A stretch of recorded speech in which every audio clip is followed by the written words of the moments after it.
লোকসভা নির্বাচনের আগে রাজনৈতিক গিমিক বাংলায় মুখ্যমন্ত্রী মমতা বন্দ্যোপাধ্যায়ের। কেন্দ্রীয় বঞ্চনার প্রতিবাদে শুক্রবার থেকে 48 ঘন্টা ধর্ণা অবস্থানে বসেছেন রাজ্যের মুখ্যমন্ত্রী। শনিবার মমতা স্পষ্ট করে দেন, কেন্দ্র টাকা দিলে ভালো, কিন্তু আর কেন্দ্রীয় সরকারের মুখাপেক্ষী হয়ে থাকবে না তার সরকার। রাজ্যে যে 21 লক্ষ মানুষের 100 দিনের কাজের মজুরি বকেয়া রয়েছে তা মেটাবে নবান্নই। মমতা দিন বলেন, 21 লক্ষ মানুষের ব্যাংক অ্যাকাউন্টে 21শে ফেব্রুয়ারি বকেয়া মজুরির টাকা পৌঁছে যাবে। কেন্দ্রীয় সরকার ভাবছে বাংলাকে ভাতে মারব। আমি আমার প্রথম পদক্ষেপ আজ বলে যাই, 21 লক্ষ মজদুরকে যাদের টাকা কেন্দ্রীয় সরকার দেয়নি, আগামী 21শে ফেব্রুয়ারি তাদের টাকা তাদের ব্যাংক অ্যাকাউন্টে চলে যাবে, রাজ্য সরকার দেবে।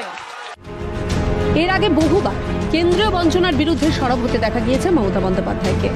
21শে জুলাইয়ের মঞ্চ থেকে 100 দিনের কাজের জন্য বাংলার সরকারের তরফে আর্থিক বরাদ্দের ঘোষণাও করেন মুখ্যমন্ত্রী। তারপর কেটে গিয়েছে বেশ কয়েক মাস, প্রকাশ্যে এসেছে ক্যাগের রিপোর্ট, আর সেখানেই উঠছে দুর্নীতির ভুরি ভুরি অভিযোগ।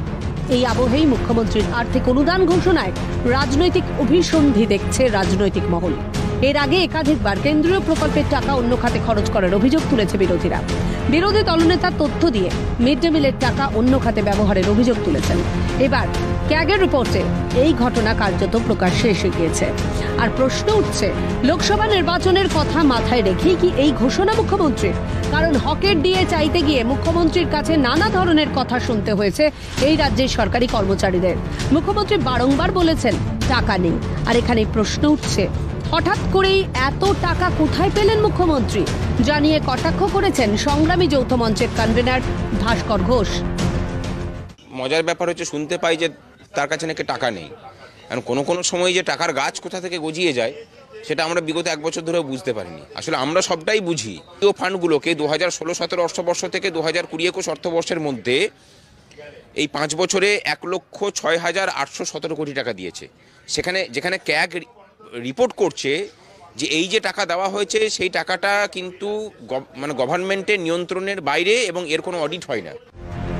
কটাক্ষ ছুড়ে দিয়েছে গেরুয়া শিবিরও।